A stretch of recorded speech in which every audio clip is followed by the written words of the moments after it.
Welcome to this Fleet Commander battle report for the planet of Kaylynn 6. I am Jason, the creator of the game, and I'll be walking you through this report. I am playing the Aragul Empire, who's defending the planet, and my opponent Ryan will be playing the Surikari. And of course, Ryan's my friend from the tabletop battlefield, as well as his two shows, the Tales of Valhalla and My Week in 8 Minutes. If you're not familiar with Kalidasia Fleet Commander, it's a new board game of planetary siege set in the Kalidasia universe. And you can find more information about the game as well as a shorter overview video if you're kind of curious to see some of the basics and mechanics. You can find that all at the game's website at kalidasia.com. And here you go, you can see the board is being set up right now. I'm finishing deploying all my Aragul units in the middle, while Ryan has got a Surikari units along the right hand side preparing for his attack. Let's go ahead and start turn 1. Now, one of the things I've done as the Aragul Empire is I've chosen the command card Take the Initiative, which is going to allow me in 3 turns this game to make the first action, because normally the attacker makes the first action. But we're going to start the game off here with Ryan bringing some of his guys in a bit of aggressive stance, and of course I'm going to respond here. And throughout the first turn, it's going to be a little bit of back and forth movement as we set ourselves up for the first fight. Ryan then consolidates his Surikari forces together. And in response, I go ahead and I just go on the aggression and make my first attack. And for his last turn of the action, the Surikari player is going to call in some reinforcements to score me 1 additional point. But let's go ahead and dive into the combat of first turn. We're going to go ahead and reveal our units. And now I have a Tiger Shark in here as part of my fleet, which is going to allow me to place down 2 command cards instead of just 1. And the command cards are revealed. And of course, in Kalidasia Fleet Commander, combat is done with a set of simple dice mechanics. Every ship has either guns or missiles, and based on what weapon you're using and what command cards and things, it's going to modify how these dice work. But in the end, for the most part, 1 die does 1 point of damage. You can see here on the right-hand side by Ryan's fleet, the damage is piling up. And he does a little bit back to me, and then he fires some more of his guns and does even more damage. So a lot of damage was dealt out in this fight. And then after applying them to the various units and making some armor rolls, it's time to make our retreat rolls to see who runs away. Seeking Missile Destroyer, took a point of damage. Got 6 space. Ah, crap. Okay, so I got 2. So in the end, the Surikari won the retreat roll, and the Aragul Empire player has to fall back. And we're going to move on to turn 2.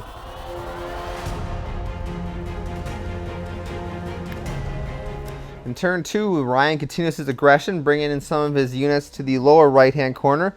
And my first action of the turn is to call in for inbound convoy, which is going to allow me to get a few more units. As well as if the convoy makes it to the center of the board, I'm going to be able to score 1 additional point. And here we go. We can already see it looks like another fight is shaping up here in the upper right-hand corner as I'm bringing some units to respond, and Ryan brings in more reinforcements, and then the major attack begins with the Surikari player making the aggressive move this time, setting up for an absolutely massive fight in the upper right-hand corridor of the board. And then Aragul player, I respond, and I move the rest of my guys in, and we pretty much have just a massive fleet battle here as combat begins for turn 2. There were some decoys in there on the Surikari side, so that got taken out. We both have command units at this point, so we can each choose to elect to play 2 command cards. And then all the dice are getting rolled, and the damage is being dealt out. 5 pluses. That's dice from destroyers alone, because the entire flotilla of destroyers responding. Alright, 4 hits. And the Surikari damage is just the damage Surikari suffered is really stacking up.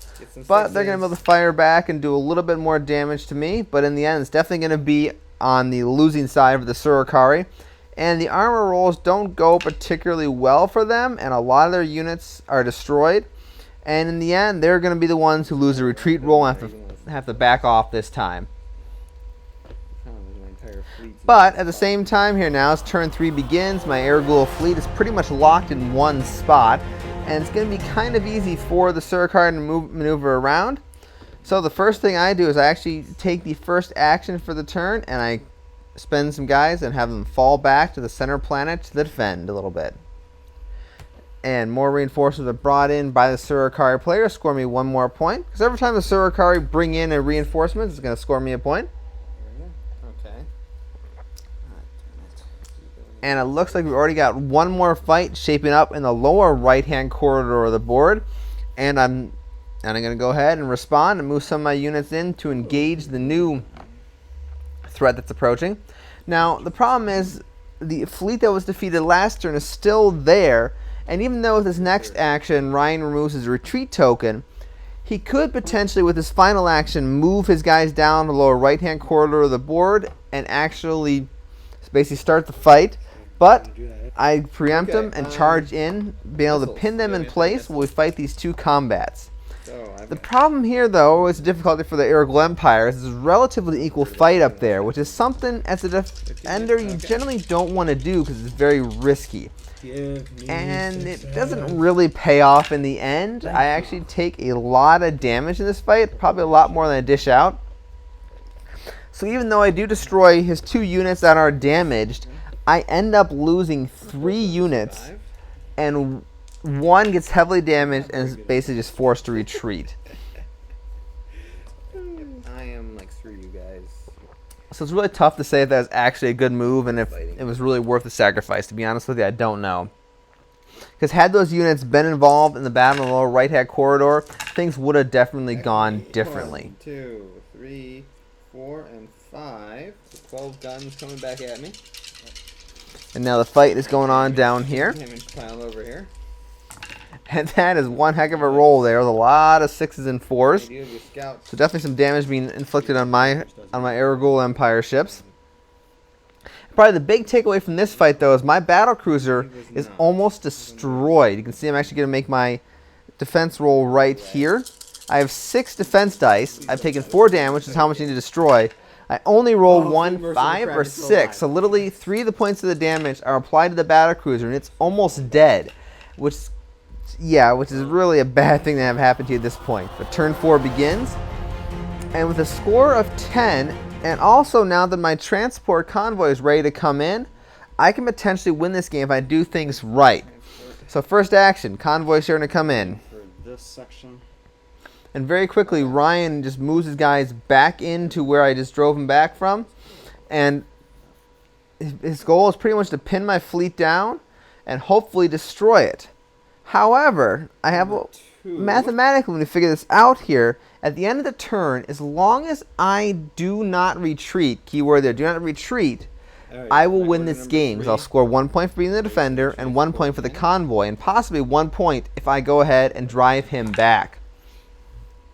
So just before the fight begins, Ryan uses his Recon Probe command card as an action, which allows him to look at some of the units that I had hidden there that came in with my convoy, and I just pile those guys into the big fight. Now this is where the awesome card comes down. The command card I played is Glory in Death. It's really the most unique card the Irregular Empire has. It prevents me from retreating from combat, but as a penalty, if I do end up having to retreat, there's a good chance my units can take some extra damage.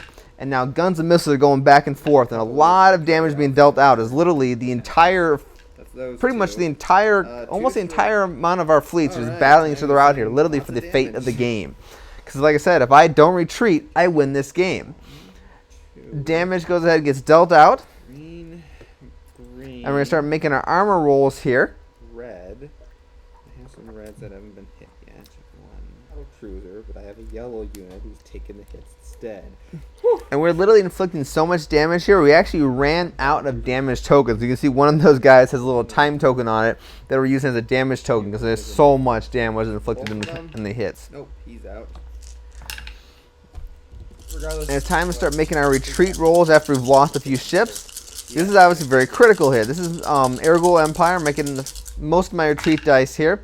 Getting 1, 2, 3, 4, 5. The 6 in the corner is worth 2. I've got one more die to roll, but that one really won't help me. So I'm at 5 right now. The Surikari player's got some more. 6, so he's at 2. 5 to 2. And then his second batch of dice. Oh, dang it! And I'm just screaming my head off there. That would be 7 to 5, which means I retreat. However, Irregular Empire, I don't actually retreat because of the Glorious Death card. But what I was really screaming about there is that 6 was that extra damage I was talking about. My battle cruiser just got destroyed. Now, when a battle cruiser gets destroyed, it costs me a point, and because of that, I'm not able to win the game at the end of the turn like I'm supposed to. So we go on to turn 5, where things are getting bad, because frankly, I don't have much of a fleet left at this point. But I do launch 1 outbound convoy as a desperate attempt to try and get out of there. You don't want to lose there. No, that would be bad. But the other advantage of having the outbound convoy there is it means Ryan can't move his units directly from the combat to the home planet. Basically, he just moves in one space and then moves in. But it does cause him to be a little bit less order efficient. And I'm going to go for making for one final last stand here in the lower right-hand corner, at least something hopefully resembles a last stand. Now, because my convoy unit is basically in transit, there's actually no combat going on in the center square. He's just bombarding the planet. And as for the battle in the lower right-hand corner, Ryan actually plays a retreat card, which allows him to fall back. Because had he actually lost that battle, which was a bit of a risk on his part, it would have scored me a point, and I would have won the game. Now, what I did there rolling the dice, though, is I was able to make a basically glancing attack as the ships retreated. Here we go. We're falling back into the middle of the board. At this point, we have equal units in the middle of the board, which is going to allow... Actually, no, I have one more, my convoy, which is going to allow my convoy to escape. And fortunately, as long as my convoy makes it out to the edge of the board, I'm going to win this game.